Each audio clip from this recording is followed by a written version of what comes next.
here's the last lecture, Yahoo, for Chapter 6, and it's all about culturing bacteria. So we'll look at some of the different media that are used to culture bacteria and how we go about isolating pure cultures from mixed cultures, which is a technique that we're going to be practicing as part of the lab this semester. So first, obtaining pure cultures. So bacteria, as they're found in the wild, are never in pure culture. And by pure culture, I mean a culture of only one species of bacterium. And they're always in mixed culture. And so one of the early techniques for being able to study bacteria was getting them into a pure culture so that there was only one species present. And one of the most commonly used procedures for getting this pure culture is called a streak plate. With a streak plate, you work using aseptic technique. We talked a little bit about aseptic technique in lab last week. But you would flame the loop, you would sterilize your wire loop, and then you get a little loop full of bacteria from a broth culture, or grab a little bit from a agar plate culture, and then you smear it really hard. Not hard, like to gouge the bacteria, but you spread it in one region. Then you sterilize the loop, drag the loop just once through your smear there that you've made, and then run that loop without going back into your initial smear. Run that loop across the culture. So the idea now is that you're only taking a tiny amount of what you initially put onto the plate. Then sterilize the loop again and drag through once and spread it out. Sterilize the loop again, drag through once and spread it out. And then your last one, you drag through and spread it out. And hopefully by the time you get to 4 or 5, those quadrants of the plate, if you performed it properly, those last streaks are going to be have such a minimal amounts of bacteria that when you grow it out, you'll see that there's like one here and maybe one here and one here, where you've really spread out your individual cultures. You only have one colony-forming unit, and that colony-forming unit is a pure culture of bacteria. So you'll practice the streak plate technique. Boy, that's hard to say.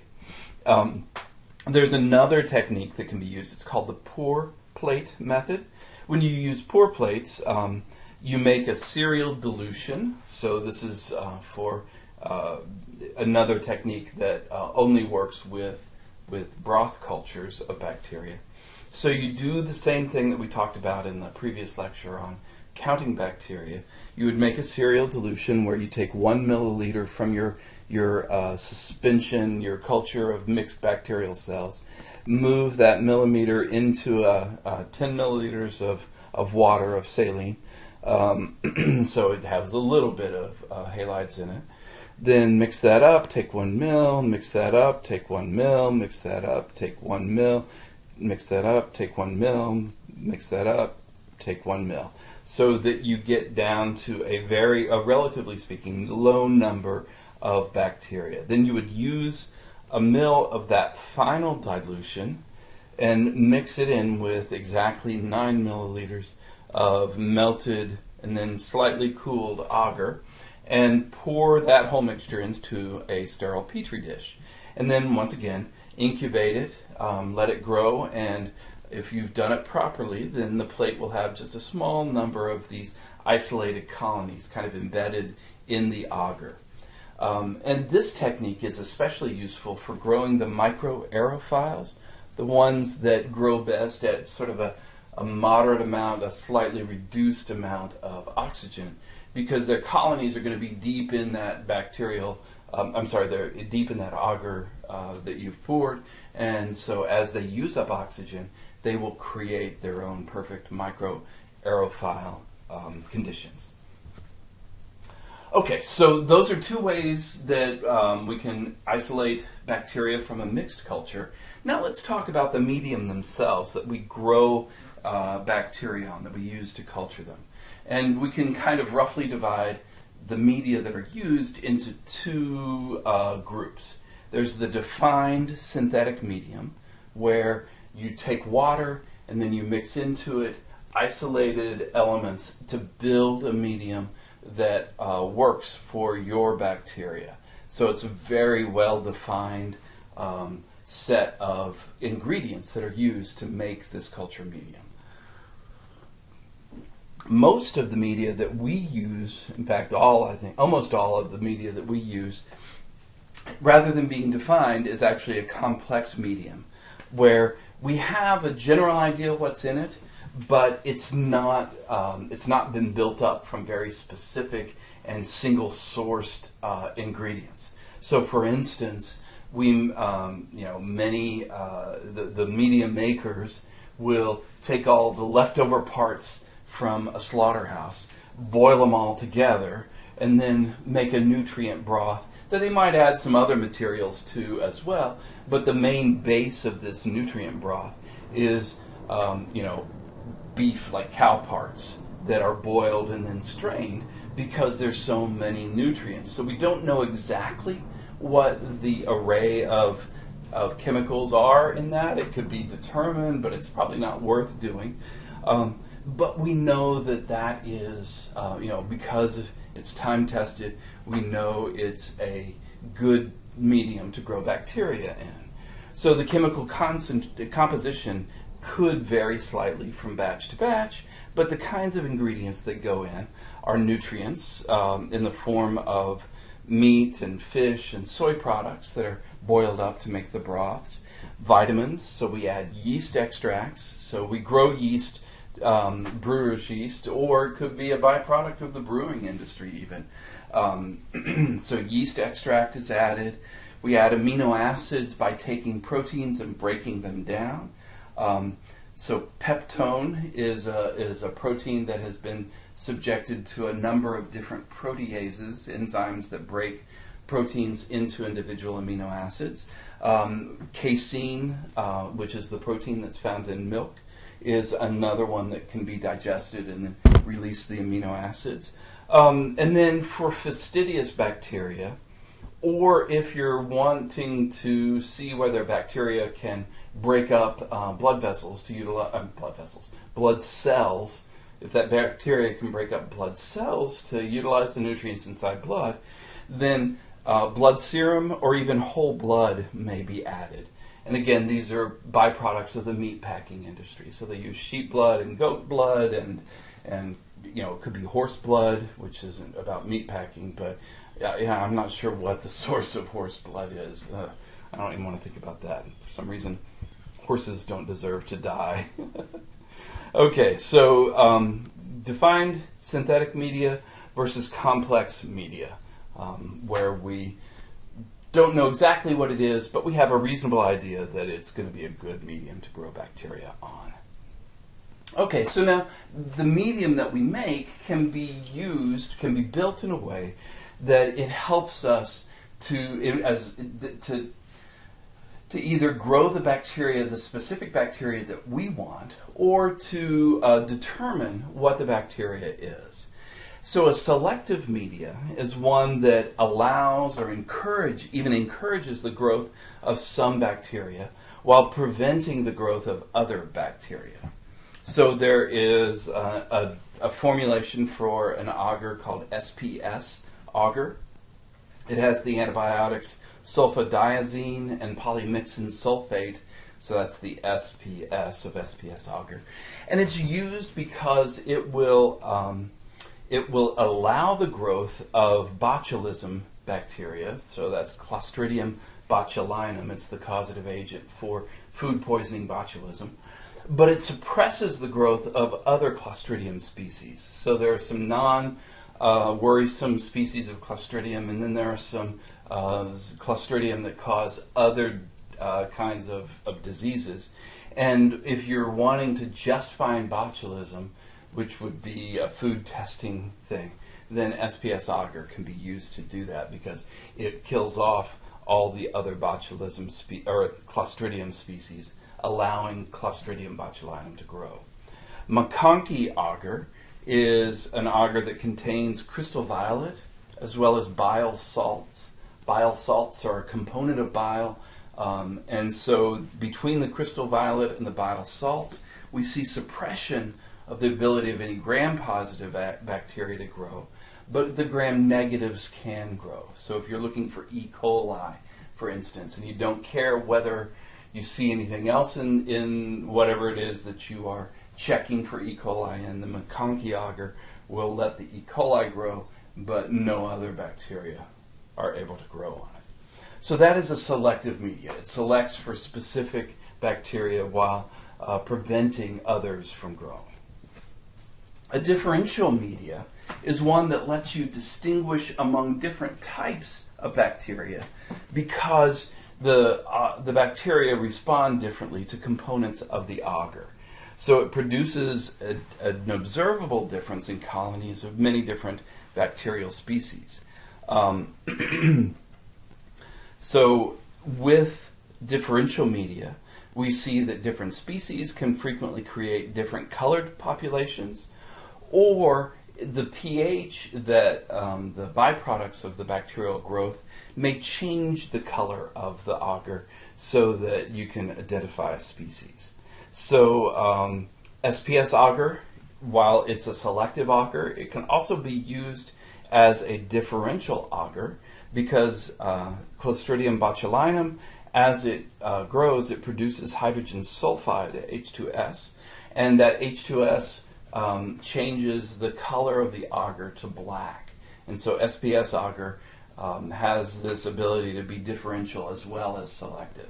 There may be other species growing on the SPS agar because other non-Clostridium species are capable of growing on it, but it's differential because Clostridium botulinum will always produce those black colonies. McConkey agar, again, we talked about it as being selective. It's also differential because it contains in it the milk sugar lactose plus a pH indicator. And as lactose fermenting bacteria do their work on the lactose, the bacteria, the pH indicator turns the colony red because lactose fermenters produce a lot of lactic acid. So the acidic conditions around those lactose fermenters turns the McConkey agar red. And so you can tell you have a lactose fermenting bacterium if the McConkey agar goes red.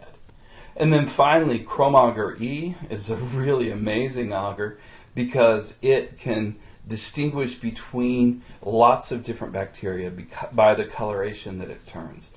Here in B, you can see that it can distinguish between 3 different species of Candida fungus. That's the fungal infection. It's a vaginal infection, frequently called candidiasis. So as the fungus grows, it causes all sorts of uncomfortable symptoms. And a little sample, and you can get you can distinguish between 3 different species of Candida: Candida tropicalis, Candida krusell, and Candida albicans. And that Chroma E agar can also distinguish. Look how many different colors you get out of it. So I think that's really amazing, and I love that they wrote the names of the bacteria in the agar. So again, this is not because they've done anything to make that color happen. It's just the color that different bacteria turn the agar, or that components of the agar turn the bacteria. So Klebsiella goes black, Enterococcus makes that lovely little blue color, E. coli is kind of pink, Saccharomyces saprophyticus, that's a yeast, turns it kind of pink with white. Staphylococcus aureus turns it sort of a light yellow, and Proteus turns it a darker gold. So, lots of different colors on there. I love that. I think that's really super cool. And I've actually seen paintings that people have made using this kind of agar and different bacteria, painting them onto the agar surface to make really cool pictures. That's something you can look for if you wish. I'll let you do that on your own, though. Enrichment media is a medium that really encourages the growth of bacteria that are normally found in low numbers of in samples. So again, this is used in water quality testing or in air quality testing. And so with enrichment media, these normally very tiny abundance bacteria will grow because it supplies a lot of the limiting nutrients that prevent their growth. So for instance, with Salmonella typhi, this is the bacteria that causes typhoid fever. It's usually only found in small numbers in the fecal samples of patients who have typhoid fever. So it would be easy to miss this bacteria growing in a sample that is taken and then spread on a regular medium. But if you incubate them in a media that's really enriched in the trace element selenium, that's one of the metals, there's a much greater chance of discovering bacteria because selenium helps the Salmonella typhi grow much, much, much more rapidly. And so it's used to determine, does this person have typhoid fever, because it is selective for growing Salmonella typhi more easily. So we've seen so far, we've seen, selective media, differential media, and now enrichment media that promote the growth of specific bacteria. It's not suppressing any other bacterial growth, it's just promoting the growth of specific bacteria. So as we're looking to control the environment of bacteria that are being grown in culture, one of the things that's the most difficult to control is the amount of oxygen available to the bacteria. And as we've talked about, bacteria have huge range of needs around oxygen. Some are obligate aerobes, they must have lots of oxygen. Some are microaerophiles, where they only want just a little bit of oxygen. And then some are obligate anaerobes, where we're trying to remove all the oxygen from their atmosphere. If it's an aerobic bacteria, the easiest way to supply lots of oxygen is to use a bubbler stone like you see in an aquarium, where you're just constantly pumping air into the culture. And that not only does it mix up the culture and keep the nutrients suspended, but it also helps to add lots and lots of oxygen to the culture. If you are trying to transfer and grow out obligate anaerobes, those that are actually killed in the presence of oxygen, you have to use special chambers that allow you to do that transfer work and then grow out the bacteria in a very controlled zero oxygen atmosphere. And a simple way, so this is like the old school way of setting up that atmosphere, is to put bacteria into a larger chamber. So you've got the agar turned upside down. Maybe you would have broth cultures leaning up against the wall of that chamber. And then you would put a small candle in there and light the candle and then seal up the jar. And so as the candle burns, it will use up all the oxygen that's available in the atmosphere. And then once the oxygen is all gone, then the candle snuffs itself out. And that removes the oxygen and leaves behind an environment that's really enriched in CO2, which frequently is also something that is useful for growing bacteria. Some would like to see an enriched CO2 environment. So that's the old school way. The new school way, though, is to put a vial of some material that actually binds up oxygen into the jar or into the chamber when you seal it up. So one of them, some of these oxygen binding agents include thioglycolate. The amino acid cysteine actually binds oxygen, and sodium sulfide, Na2S, will also bind up oxygen. So you can use these sort of like the little air, the moisture remover packets that we see in some foods or in packed with electronic equipment. It's that same idea, but rather than binding up moisture, these chemicals all bind up oxygen. Okay, so stock cultures then are a very important way of maintaining bacteria in large quantities to be used in research or whatever function you're growing these bacteria for. And so here we see stock cultures that are sitting in a hood, and they're on an agitator that shakes the jars all the time to keep the bacteria suspended and prevent them from sort of over-colonizing the walls of their culture chambers. As always, aseptic technique is 100% important. So people who are trained in maintaining stock cultures because they sell them or because they're maintaining them for a research lab have to use excellent aseptic technique to prevent cross-contamination among the different cultures. But one of the issues with maintaining stock cultures is that the bacteria are reproducing super quickly.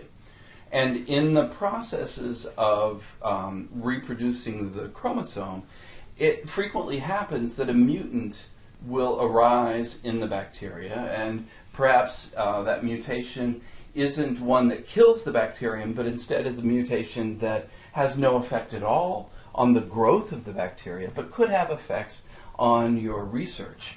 Or it may be actually beneficial to the bacterium, and so it's a mutation that increases in great numbers in the colony, but you don't, maybe it interferes with some of the research that's being done. So that is a downside of maintaining your bacteria in a living vegetative stock culture. As well, you have to regularly refresh the culture medium, because as the bacteria are growing, they're going to be constantly using up the nutrients in that media, and eventually if you walk away from them for too long, they will get into the decline and death phase of bacterial growth. And then they start shifting their metabolism to deal with the reduced nutrients, and that causes all kinds of problems. I just saw a typo. There should be an H in there too, which... so involution can be the result, and you get all sorts of weird effects that show up as the nutrients in the media are reduced. Finally, the purpose of a stock culture is to keep a pure culture in the background so that you can always access it later for doing research with or studying or whatever kind of work you're doing. You never use the stock culture directly in experimentation. Instead, you take a sample from the stock culture and you grow that out, and then you can use those grown out bacteria as your research subjects. So I maintain some stock cultures. As soon as I get a shipment of bacteria, I put them onto an agar plate and I grow them out for a little bit, and then I tuck them in the fridge to keep them cooled so that they stay living but not growing. And then when I want to grow out a bunch of bacteria for you guys to do some work with, I'll go back to my stock cultures and collect from them. So one way to get around the issue of these mutations that can show up in your in the stock cultures is to preserve the bacteria so that they are in a dry state and can be revived later on, but they're not doing all the growing and dividing that can lead to mutations coming up. And so it's helpful because it removes that risk of unwanted mutations, and it also avoids the risk of culture contamination. And so the primary way that we preserve cultures is to freeze dry them. That process is officially called lyophilization. So we lyophilize a culture. So the way that lyophilization works is that you freeze the sample. So you freeze it to a super cold temperature in these ultra cold freezers, and then you take your frozen specimen and put it under a vacuum. So you would seal it up in a chamber like this and pump all the air out of the chamber. So now we have the culture in a vacuum, and then as you pump out air and create the vacuum, that really that just causes the frozen water that's in the sample to go straight to a gaseous form of water without melting in between. So you're keeping it cold still, you put it to a vacuum, then that sublimes the water away. Sublimation is a process where water goes from being frozen to being gaseous without going through a liquid state. So you sublime the water away, and then you're left with a dehydrated, frozen culture that can then be preserved indefinitely at room temperature. And when it's time to revive your culture, you just take a little sample of it, you mix it into some nutrient broth, and usually within a couple of days you've got a bacteria colony that's growing and thriving. So a reference culture, sorry about that, I just bumped my computer. A reference culture is freeze-dried, that kind of freeze-dried or just frozen without drying it, collections of bacteria. And they're usually, rather than being stored at room temperature, they're usually stored at ultra-cold temperatures just to ensure that the specimen doesn't degrade in any way. And so reference cultures are important because they let you kind of stick a marker down in time. Let's say there's a bacteria you're working with, you can you're working with it today, you can make a freeze-dried sample of it, store it away, and then keep working with the living cultures that you have. And a year from now, if you think, uh-oh, something's happened, I've gotten a mutation in my colonies, then you can go back to your reference culture and compare the two. And so you've got this marker in time of what the bacteria look like. And when new bacteria are described, then a freeze-dried sample of that is sent off to the American Type Culture Collection. A type culture is the culture that was used and was studied to describe the bacteria when new ones are found. And so this is this global nonprofit organization. It's found in Manassas, Virginia, outside of Washington, D.C. And they store these frozen, dried reference cultures in super cold liquid nitrogen vats under very high security. And so it's a way of keeping track of the diversity of bacteria that we find in the world, especially as they're being described. And so there are reference cultures that are maintained at universities all around the world, and then there's this very large, kind of very organized type culture collection that we see in America. And I suspect that there are type culture collections in other countries as well. But these are international programs so that biologists can collaborate across the lines of nations as well. Okay, so final word about bacterial growth. Most of the microbes that are out there can't be cultured in the laboratory because they are so fastidious, or we just can't figure out yet what the conditions are that they grow best in. And many of these bacteria haven't even been identified. But they can be found out there in nature, they can be seen under the microscope, and we can sequence their DNA. But even though we can do this kind of study of them, we still know very little of their metabolism and the role that they play in their environments. So if this class is kind of getting your juices going, know that there is a lot of work still to be done in microbiology, and so lots of opportunities for you in this field if you like that idea.